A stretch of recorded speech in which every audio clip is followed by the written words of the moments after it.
എൻ്റെ ഭർത്താവ് അവിടെ ഇല്ലെന്ന്, ഇത് എന്തിനാ ഇങ്ങനെ നടക്കണേന്ന് അത്രയ്ക്ക് വൃത്തികെട്ട ഭാഷയാ വർത്തമാനം പറഞ്ഞത്. കണ്ടോ മെഡലുകളുടെ ഒരു കൂമ്പാരം തന്നെ ഉണ്ട്. 60 വയസ്സ് കഴിഞ്ഞ് നമ്മുടെ ആരുടെ ഒന്നും ഒടിഞ്ഞിട്ടില്ല. നമ്മൾ മനസ്സ് വെച്ചാലേ ഇങ്ങനെ നടന്ന് നമുക്ക് ഇതൊക്കെ കാണാനും കാണിക്കാനും ഒക്കുള്ളൂ. 2018 എനിക്കൊരു അപകടം ഉണ്ടായി. ബാഗ് തെറിച്ച് പോയി, ഞാൻ റോഡിലേക്ക് വീണ ഓട്ടോ കാലേ കൂടെ കയറി പോയി. അപ്പം ഞാനിങ്ങനെ നോക്കുമ്പോൾ ഇറച്ചിക്കട തൂക്കിയിട്ടിരിക്കണ പോലെ ഇങ്ങനെ കാല് തൂങ്ങിക്കിടക്കും. 2016 എല്ലാവരും കൂടെ സഹായിച്ച് 1 ലക്ഷം രൂപ തന്നു. ഞാൻ സിംഗപ്പൂര് പോയി. 160ഓളം ദേശീയ അന്തർദേശീയ പുരസ്കാരങ്ങൾ നേടിയ വാസന്തി അമ്മയെ പരിചയപ്പെട്ടാലോ? നമ്മളൊക്കെ ഇരുന്നിടത്ത് നിന്ന് എഴുന്നേൽക്കുമ്പോൾ പോലും എന്റെ അമ്മേ എന്ന് പറയുമ്പോ ഈ 76 വയസ്സിലും വാസന്തി അമ്മ ഫുൾ പവറിലാണ്. വീഡിയോയിലേക്ക് പോയാലോ? ഇതാണ് 76 വയസ്സുള്ള നമ്മുടെ വാസന്തി അമ്മ. അമ്മേനെ ഞങ്ങൾ കണ്ടുപിടിച്ചു. കുറച്ച് കഷ്ടപ്പെട്ട് എന്നാലും ഞങ്ങൾ കണ്ടുപിടിച്ചു. വാസന്തി അമ്മയ്ക്ക് 160ഓളം മെഡലുകൾ, അതിൽ കൂടുതലുണ്ടല്ലേ? അതിൽ കൂടുതലുണ്ട്. ഞാൻ ഇന്നാ എണ്ണിയത്. ഇന്ന് എണ്ണിയപ്പോ എത്ര ഉണ്ട്? ഒരു 170 കൂടുതലുണ്ട്. 170 കൂടുതൽ മെഡലുകളുണ്ട്. ഇതൊക്കെ ഞങ്ങൾ വരുന്നോണ്ട് അവിടെ വീട്ടിലിങ്ങനെ നിരത്തി വെച്ചിട്ടുണ്ട്. അപ്പൊ കുറച്ചു നേരം നമ്മൾ സംസാരിച്ചിട്ട് നമുക്ക് വീട്ടിൽ പോയി മെഡലൊക്കെ കാണാമെന്ന് ഞാൻ വിചാരിച്ചു. പറയൂ അമ്മ, ഈ 76 വയസ്സിൽ ഇങ്ങനെ ചുറുചുറുക്കോട് കൂടി നിൽക്കാൻ പറ്റുന്നത് എന്തുകൊണ്ടാണ്? ഡയറ്റൊക്കെ ഉണ്ടോ? ഡയറ്റ് എന്ന് പറഞ്ഞാൽ എനിക്ക് എൻ്റെ ആഹാരക്രമം കേട്ടാൽ നിങ്ങളൊക്കെ ശരിക്കും എനിക്ക് രാവിലെ ചോറ് വേണം. ഉച്ചയ്ക്ക് ഞാൻ കപ്പലണ്ടി വറുത്ത് വെച്ച് കഴിഞ്ഞ് പേപ്പറും വായിക്കും, കപ്പലണ്ടി കേൾക്കും. ഉച്ചയ്ക്ക് ചോറ് വേണ്ട. പിന്നെ വൈകിട്ട് എനിക്ക് നാമം ചൊല്ലിക്കഴിയുമ്പോഴേ ചോറ് വേണം. അത് പച്ചക്കറികളോ ഇലക്കറികളോ എന്തെങ്കിലുമൊക്കെ ആയിട്ടാണ് നമ്മുടെ കഴിക്കൽ. അതാണ് നമ്മുടെ ആഹാര രീതികൾ. പിന്നെ കട്ടൻ വെള്ളം വേണം രാവിലെ വൈകിട്ടും. പിന്നെ എനിക്ക് 3 ആൺപിള്ളേരുണ്ട്, 3 മരുമക്കളുണ്ട്, 6 പേരക്കുട്ടികളുണ്ട്. 3 പേര് 3 താമസിക്കുന്നു. ഞാൻ ഇളയ മോൻ്റെ കൂടെ താമസിക്കുന്നു. അവന് 2 പെൺപിള്ളേരാണ്. മൂത്തയാൾ +2 കഴിഞ്ഞു, റിസൾട്ട് വന്നിട്ടില്ല. ICIC എന്തോ അങ്ങനെയാണ്ടാണ്. അത് കാരണം റിസൾട്ട് വന്നിട്ടില്ല. പിന്നെ ഞാൻ ഇപ്പം നീറ്റ് പരീക്ഷ എഴുതിച്ച് നിൽക്കുകയാണ്. ഇളയാൾ ഇപ്പം 8ാം ക്ലാസ്സിലേക്കായി. മോന് മാഗ്ഡവലംകുളമായിരുന്നു ജോലി. അവിടെ മാഗ്ഡവലം പോയി. ഞാനൊരു 22 വർഷം ജോലി ചെയ്ത് VRS എടുത്ത് മോനെ കയറ്റി. അവൻ്റെ വൈഫിന് ഇപ്പോൾ 2-3 വർഷമായിട്ട് വില്ലേജ് ഓഫീസിൽ ജോലി കിട്ടി. ഓക്കെ. ഈ രാവിലെ ഇല്ലേ എഴുന്നേറ്റ് കഴിഞ്ഞാൽ നടക്കാനൊക്കെ പോകില്ലേ? ഞാൻ 4 മണിക്ക് എണീറ്റ് നടക്കാൻ പോകും. 4 മണിക്ക് നമ്മളൊക്കെ കിടന്ന് ഉറക്കാം. എല്ലാവരും ഉറക്കമായിരിക്കും, എപ്പോഴും പോകും. പക്ഷെ ഇപ്പോൾ റോഡ് നിറച്ച ആളുകൊണ്ട് ആദ്യ കാലത്തൊക്കെ ഞാൻ ഒത്തിരി ചീത്തയൊക്കെ കേട്ടു. അതെന്തിനാന്ന് ചോദിച്ചാൽ പച്ച മലയാളത്തിൽ തെറിയ പറഞ്ഞ് ഇങ്ങനെ നടക്കാൻ പോകുന്നതിന്. അയാൾ അവിടെ ഇല്ലേ? ഇതൊക്കെ ചോദിച്ചിട്ട് നമ്മൾ ഈ ഒരു ചെവി കൂടെ കേട്ട് മറ്റേ എൻ്റെ ഭർത്താവ് അവിടെ ഇല്ലെന്ന്, ഇത് എന്തിനാ ഇങ്ങനെ നടക്കണേന്ന് അത്രയ്ക്ക് വൃത്തികെട്ട ഭാഷയാ വർത്തമാനം പറഞ്ഞത്. നമ്മളത് മൈൻഡ് ചെയ്തില്ല. അന്ന് മൈൻഡ് ചെയ്ത് നമ്മൾ നിർത്തിയിരുന്നെങ്കിൽ ഇന്ന് എനിക്ക് ഇവിടം വരെ എത്താൻ നോക്കുകയില്ല. കാരണം എനിക്ക് 24 വയോസേവന പുരസ്കാരം കിട്ടി. 24 തന്നെ വനിതാ രത്ന പുരസ്കാരം ഈ മാർച്ച് 8-ാം തീയതിയാണ് കിട്ടിയത്. അത് 1 ലക്ഷം രൂപയും ഒരു മെമൻറ്റോയും സർട്ടിഫിക്കറ്റ് ഫ്രെയിം ചെയ്തു. വയോസേവനം 25,000 രൂപയും മെമൻറ്റോയും ഷാള് പ്രശസ്തി പത്രവും കിട്ടി. അപ്പോൾ ഇതൊക്കെ എന്നെ തേടി എത്തിയത് ഞാൻ ഇതെല്ലാം അതിജീവിച്ച് വന്ന് ഇവിടം വരെ എത്തിയത്. ഇനിയും എനിക്ക് പോകാവുന്നത്രം പോകണമെന്നുള്ളതാണ് എൻ്റെ ആഗ്രഹം. ഇപ്പോഴും ഒരു 100 മീറ്ററൊക്കെ കിട്ടിയ അങ്ങനെ 100 മീറ്റർ ഓടും. ഞാൻ ആദ്യ കാലത്ത് ലോങ് ട്രിപ്പ് എടുത്തിരുന്നത്. ഒരു കാലത്ത് കർണാടകയിൽ പോയി 21 കിലോമീറ്റർ ഓടി ഫസ്റ്റ് മേടിച്ചു. പിന്നെ ബോംബെ പോയി 10 കിലോമീറ്റർ ഓടി ഫസ്റ്റ് മേടിച്ചു. 2006 ഒരു ഏഷ്യൻ മീറ്റ് ബാംഗ്ലൂർ നടന്ന അതിൽ പങ്കെടുത്ത് 5000 മീറ്ററിന് ഫസ്റ്റ് മേടിച്ച് 1500 സെക്കൻഡ് മേടിച്ചു. ഇപ്പം എനിക്ക് അത്ര ഓടാൻ പാടില്ല. ഇപ്പം ഞാൻ ഷോർട്ടായിട്ട് എടുക്കണം. 100 എടുക്കും, അല്ലെങ്കിൽ 200, 400 എടുക്കും. പിന്നെ ലോങ് ജമ്പ് എടുക്കും. പിന്നെ വാക്കിങ് എൻ്റെ ഏറ്റവും പ്രധാനപ്പെട്ട ഐറ്റം. 5 കിലോമീറ്റർ വാക്ക്. ഈ ആണ്ടിൽ തന്നെ ഒരു 12 മെഡൽ മേടിച്ചു. കണ്ടോ, മെഡലുകളുടെ ഒരു കൂമ്പാരം തന്നെയുണ്ട്. മംഗലാപുരത്ത് ഒരു സൗത്ത് ഏഷ്യൻ മീറ്റ് നടന്നു. അതിൽ പങ്കെടുത്തു. 100, 200, 400, 5 കിലോമീറ്റർ നടത്തത്തിൽ സ്വർണ്ണ മെഡൽ മേടിച്ചു. പിന്നെ കുന്നംകുളത്ത് ഒരു നാഷണൽ മീറ്റ് നടന്നിട്ട് 100-നും ലോങ് ജമ്പ് 100-നും വാക്കിങ്ങിനും ഫസ്റ്റ് കിട്ടി. ലോങ് ജമ്പിൻ്റെ ഫസ്റ്റും കൊണ്ട് മണിപ്പൂരുകാരത്ത് പോയി. അത് നമ്മളെ ഞാൻ ബുക്ക് എടുക്കട്ടെ എഴുതാൻ. അതവിടെ ഉണ്ടല്ലോ, ഇനി എഴുതണ്ട. അതവിടെ ഉണ്ട്, എനിക്ക് ഓർമ്മ നിൽക്കണ്ടേ. നമ്മളൊക്കെ സാധാരണ ഉണ്ടല്ലോ, ഇപ്പൊ ഞാൻ നേരത്തെ അമ്മേനെ കണ്ടപ്പോ പറഞ്ഞില്ലേ, എവിടെയെങ്കിലും നമ്മൾ ഇരുന്നിട്ട് ഒന്ന് എഴുന്നേക്കാണെങ്കിൽ അമ്മേ ഇങ്ങനെ നമുക്കൊരു മനസ്സുകൂടെ വേണം. എനിക്ക് അസുഖമൊന്നുമില്ല, ഏറ്റു പോകണമെന്ന് എനിക്കൊരു മനസ്സ് വേണം. അല്ലാതെ ഞാൻ അവശതയായി. എന്നെ പല സ്ഥലത്തും വയോജനങ്ങളുടെ ക്ലാസ്സിന് വിളിക്കും.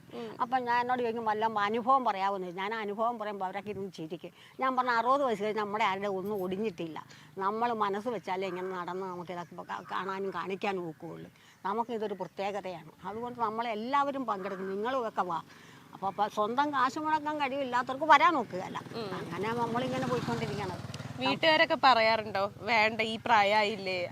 പിള്ളേര് പറയുക എന്നാന്നറിയാവാ, 2018 എനിക്കൊരു അപകടം ഉണ്ടായി. നാഷണൽ മീറ്റിന് ബാംഗ്ലൂർ പോയപ്പോ ഫുട്പാത്തെ കൂടെ നടന്നു പോവുക. അപ്പൊ ഈ ബാഗിനകത്ത് 5-8 ദിവസത്തെ ഡ്രസ്സ്. ഒറ്റയ്ക്കാ പോണേ? ഞങ്ങള് ഗ്രൂപ്പുണ്ട്, അല്ലാതെ വീട്ടിൽ നിന്ന് ആരുമില്ല. അപ്പം ഈ ഷൂ ഉണ്ട്, ബേക്കറി സാധനങ്ങളുണ്ട്, തേയില, പഞ്ചസാര, ഗ്ലാസ്, ചോറ്റുപാത്രമൊക്കെ ഉണ്ട്. അപ്പോൾ ഒരു സ്കൂട്ടർ വന്നിട്ട് വേറെണ്ണത്തെ മുട്ടി. രണ്ടാമത് വന്ന സ്കൂട്ടർ എൻ്റെ ബാഗേ മുട്ടി. ബാഗ് തെറിച്ച് പോയി. ഞാൻ റോഡിലേക്ക് വീണു. ഞാൻ പൊക്കത്തിൽ കൂടെ പോയി, ഞാൻ റോഡിലേക്ക് വീണെങ്കിലും സൈഡിൽ കിടന്നു. കാല് റോഡിലേക്ക് കിടന്നു. അവിടെ 1 സൈഡാ. മൂന്നാമത് വന്ന ഓട്ടോ കാലേ കൂടെ കയറിപ്പോയി. അപ്പം ഞാനിങ്ങനെ നോക്കിയപ്പോൾ ഇറച്ചിക്കട തൂക്കിയിട്ടിരിക്കണ പോലെ ഇങ്ങനെ കാല് തൂങ്ങിക്കിടക്കണം. പിന്നെ കൊച്ചിൻ്റെ ഓട്ടം കണ്ടോ. ഞാൻ നിലവിളിച്ചില്ല. കാരണം എന്താണെന്നറിയാം, നാഷണൽ മീറ്റ് പോയിട്ട് ഗോൾഡ് മെഡൽ ഇല്ലാതെ വീട്ടിൽ വന്നിട്ടില്ല. ഞാൻ ഗ്രൗണ്ട് കാണാതെ പോന്നല്ലോ എന്നൊരു സങ്കടം കൊണ്ട് നിലവിളിച്ചില്ല. പിന്നെ സംഘാടകരെടുത്തു കൊണ്ട് ഹോസ്പിറ്റലിൽ, അവിടെ ബിന്ദുജ എന്നൊരു ഹോസ്പിറ്റലിൽ കൊണ്ടുപോയി. പിന്നെ അതിൻ്റെ ആൾക്കാർ വന്ന് പൈസ കെട്ടിവെച്ച് ഓപ്പറേഷൻ ചെയ്തു. മോനെ വിളിപ്പിച്ചു. 4 ദിവസം അവിടെ കിടന്ന് വീണ്ടും ഇവിടെ വന്നിട്ട് ചേർത്തല ആശുപത്രി 14 ദിവസം കിടന്നു. അത് കഴിഞ്ഞ് 19 ഒരു മീറ്റിന് പോകണം, നാഷണൽ മീറ്റ്. അപ്പോൾ എല്ലാം കഴിഞ്ഞ്.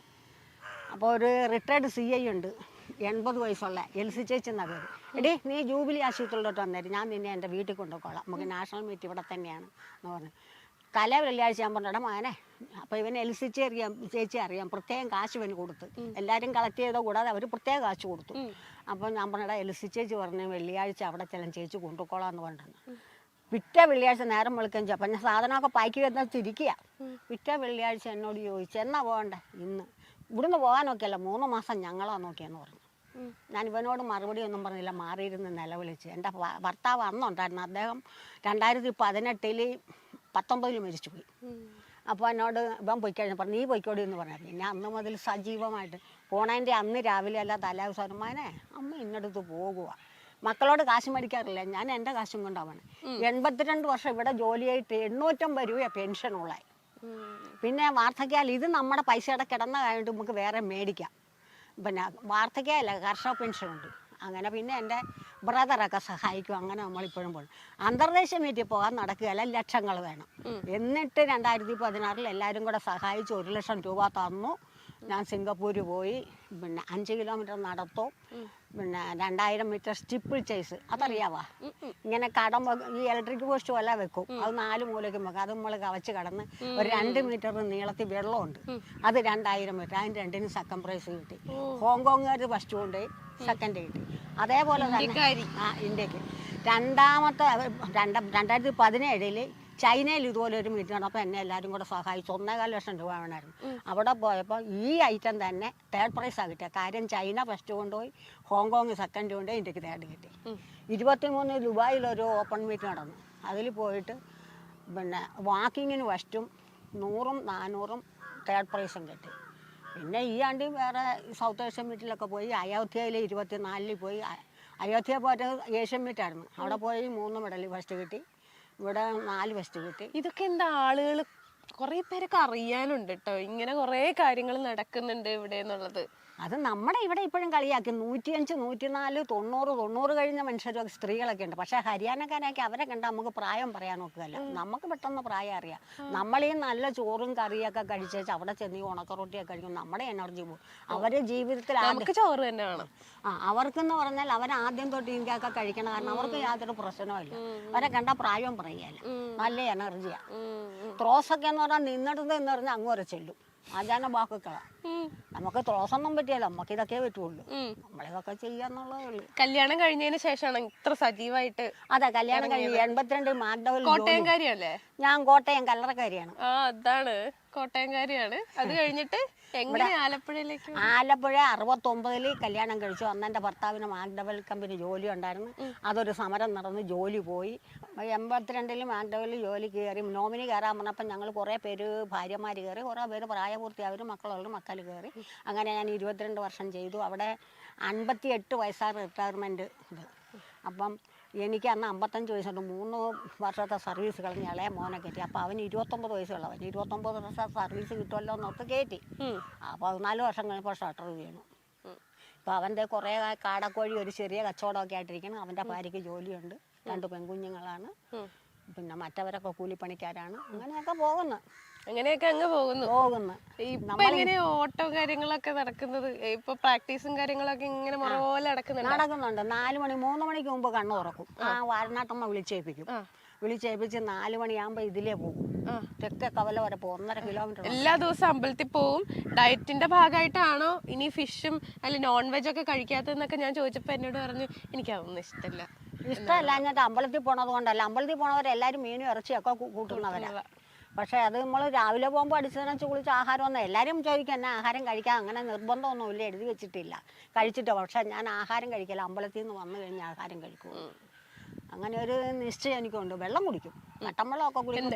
ഒരു ദിവസം എത്ര ലിറ്റർ വെള്ളം? ഒരു 3-4 ലിറ്റർ വെള്ളം കുടിക്കും. എന്തെങ്കിലും ഒന്ന് ഏതാച്ചുമ്പോൾ കുറേ കുടിക്കും. നടക്കാൻ പോണതിന് ഇപ്പോൾ കുറച്ച് കുടിക്കും, വന്നു കഴിഞ്ഞ് കുടിക്കും. പിന്നെ മത്സരത്തിന് പോയാൽ ആഹാരം കഴിക്കുകയില്ല. കാരണം എൻ്റെ ഐറ്റം കഴിഞ്ഞാൽ കഴിക്കും. കാരണം വയറ് നിറഞ്ഞാൽ നടക്കാൻ പാടില്ല, ഓടാനും നടക്കാനും പാടില്ല. അത് കഴിഞ്ഞ കഴിയുള്ളൂ. ചിലപ്പം വൈകുന്നേരം ആവും ആഹാരം കഴിക്കുമ്പോൾ. ഐറ്റം പറയണ സമയത്ത് നടക്കുകയില്ല. ഇനി ഈ ജൂൺ 1-ാം തീയതി വയനാട് ഒരു മീറ്റ് നടക്കുന്നുണ്ട്, ലേഡീസിന് മാത്രം. അപ്പം അതിന് 31-ാം തീയതി പോകണമെന്നോർത്തിരിക്കുന്നു. ആഗ്രഹിച്ചിരിക്കുകയാണ്. ഇപ്പം ഈ അടുത്ത ആഴ്ച മുതലെല്ലാം പാക്ക് ചെയ്തൊക്കെ വെക്കണം. എപ്പോഴും കോണ്ടാക്ട് ചെയ്യും. കൂട്ടുകാരൊക്കെ ഉണ്ടേ. കൂട്ടുകാരൊക്കെ ഇപ്പോഴും ഉണ്ട്.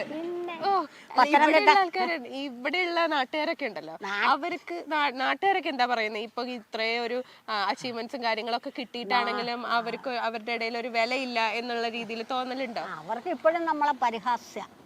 കാരണം അവർ പറഞ്ഞ വയസ്സായാലും വീട്ടിൽ കിടക്കുകയല്ലെന്ന്. ഞാൻ ഒരപരാധവും ചെയ്യുന്നില്ല. ഞാൻ സ്പോർട്സിന് പോകുന്നു, വരുന്നു, മെഡൽ മേടിക്കുന്നു. ഇന്ന് വരെ വാരണാട്ടമ്മയുടെ അനുഗ്രഹം കൊണ്ട് മെഡലില്ലാതെ വന്നിട്ടില്ല. ഞാൻ പറഞ്ഞില്ലേ, ഏഷ്യൻ മീറ്റിന് പോയിട്ടും ദുബായിൽ പോയപ്പോൾ ഒരു ഫസ്റ്റ് പ്രൈസ് കിട്ടി. സിംഗപ്പൂരും ചൈനയിലും വെങ്കലവും വെള്ളിയാണ് കിട്ടിയത്. ബാക്കി എങ്ങും മെഡലില്ല. അതായത് ഏഷ്യൻ മീറ്റ് അല്ലാതെ ജില്ലാ മീറ്റല്ല. എന്നിട്ടും ഞാൻ മെഡലും കൊണ്ടാണ്. അത് അമ്മയുടെ അനുഗ്രഹവും എൻ്റെ പ്രയത്നവും. കുറേ നാട്ടുകാരെനിക്ക് സപ്പോർട്ടുണ്ട്. കുറേ പേരൊക്കെ ചീത്ത പറയും. അവർ പറയണവർ അവരുടെ ഇതനുസരിച്ചായിരിക്കും പറയണം. അവർ പറയട്ടെ, നമുക്കെന്താണ്, നമ്മളതൊന്നും വഹിക്കുകയില്ല. അങ്ങനെയൊക്കെ പോകുന്ന കാര്യങ്ങളൊക്കെ അങ്ങ് പോകുന്നു. ഇനി നമുക്ക് ഇനി കുറച്ചധികം മെഡലുകളുണ്ട്. അത് നമുക്ക് കണ്ടിട്ട് വരാം. നമുക്ക് പോകാം അങ്ങോട്ട്. വണ്ടിയെ പോകാം. ഇടയ്ക്ക് കൊണ്ട് ഇടാം. നമുക്ക് കൊണ്ടിടാം. കൊറേ ഉണ്ടല്ലോ. ഒരു 170 കൂടുതലുണ്ട്. കുറേയൊക്കെ പൊടിഞ്ഞു പോയി. ഈ ചെറിയ മെഡൽ 2 സിംഗപ്പൂരിന്റെ. അത് കണ്ട.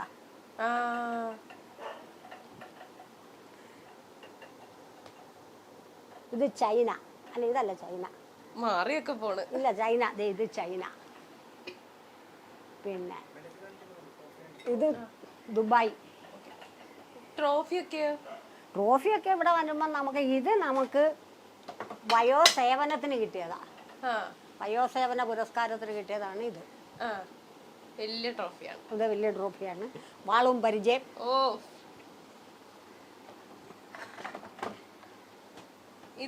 ഇത് വനിതാരത്ന പുരസ്കാരം. വനിതാരത്നമാണ്. അതിൻ്റെതാണ്. അത് തന്നെ, അത് വനിതാരത്നത്തിൻ്റെ. അടിപൊളി. ഇത് എത്രാമത്തെ വയസ്സിലായിരുന്നു? ഇത് ഈ കഴിഞ്ഞ വർഷം മാർച്ച് 8-ാം തീയതി കിട്ടിയതാ. ഇത് വനിതാ ദിനത്തിന് കിട്ടിയതാ. 76 വയസ്സിലൊക്കെ ഈ ഇത്രയും വലിയൊരു പുരസ്കാരം കിട്ടാന്ന് വെച്ചാൽ ചില്ലറ കാര്യമല്ല. നമ്മുടെ ദൈവത്തിന്റെ ഒരു അനുഗ്രഹം കൂടിയല്ലേ. കൂട്ടുകാർക്കൊക്കെ അസൂയൊക്കെ തോന്നാറുണ്ട്.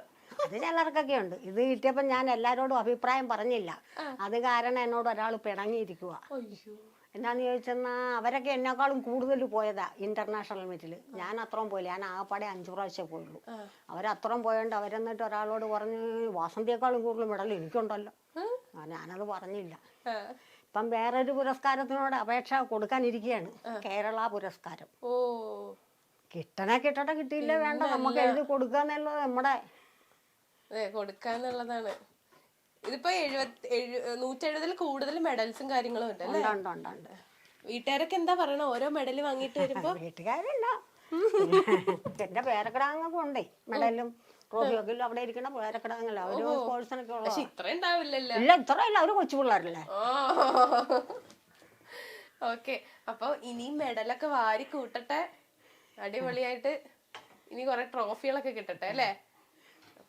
ഇപ്പൊ വനിതാ ദിനത്തിന് 3 സ്ഥലത്ത് തന്നെ വിളിച്ചു. അപ്പൊ ഞാൻ അവരോട് ആദ്യം വിളിച്ചപ്പോഴാണ് സാറേ സോറി എന്താന്ന് ചോദിച്ചു. ഞാൻ പറഞ്ഞു സാറേ ഇങ്ങനെ ഗവൺമെന്റിന്റെ ഒരു അംഗീകാരമുണ്ട്, പൊയ്ക്കോട്ടെ എന്ന് ചോദിച്ചു. അത് പോയി മേടിച്ചോ, ഇതിവിടെ ഇരിക്കട്ടെ എന്ന് പറഞ്ഞു. അത് കാരണം 3 എണ്ണം മേടിച്ചിട്ടില്ല. ഒന്ന് SBI വിളിച്ചിട്ടുണ്ടായിരുന്നു, ഒന്നൊരു പെൻഷൻകാർ വിളിച്ചു, ഒന്ന് SNDP-കാർ വിളിച്ചു. അപ്പൊ അതൊക്കെ ബഹിഷ്കരിച്ചാ ഗവൺമെന്റിന്റെ പോയെ. എന്തായാലും നല്ലതാവട്ടെ, ഇനി ഒരുപാട് മെഡലുകളൊക്കെ മേടിക്കാനുണ്ട്. വെള്ളം തിളപ്പിച്ചാലട്ടെ.